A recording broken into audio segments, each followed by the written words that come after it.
Nombor 3, kena bagi dia bebas daripada penjawat awam. Ombudsman ni bukan penjawat awam. Dia nombor 2 kepada agung. Perbendaharaan kena ada tabung khas. Bayar gaji, kos Institut Suruhanjaya ni daripada dana asing. Bukan sebagai penjawat awam. Cara dia dilantik, majlis raja-raja yang tentukan. Bukannya Perdana Menteri. Bukannya Parlimen pun, sebab Parlimen boleh disedia. Kalau speaker tak buat kerja betul, Ombudsman lah sedia. Macam mana Parlimen nak cadangkan? Macam mana Perdana Menteri nak cadangkan? Kenapa pula pembangkang nak cadangkan? Sebab satu hari nanti, pembangkang mungkin jadi kerajaan.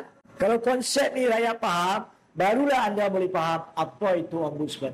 Satu kuasa khas yang tak terlibat dalam tadbir urus negara, itu kerja awak semua sekarang. Tapi kalau awak tak buat kerja, adu kepada Ombudsman. Ombudsman punya semua kuasa dia. Dan bila dia ambil tindakan, akan dilaksanakan melalui cok mohon ke bawah dulian di Pertuan Agong.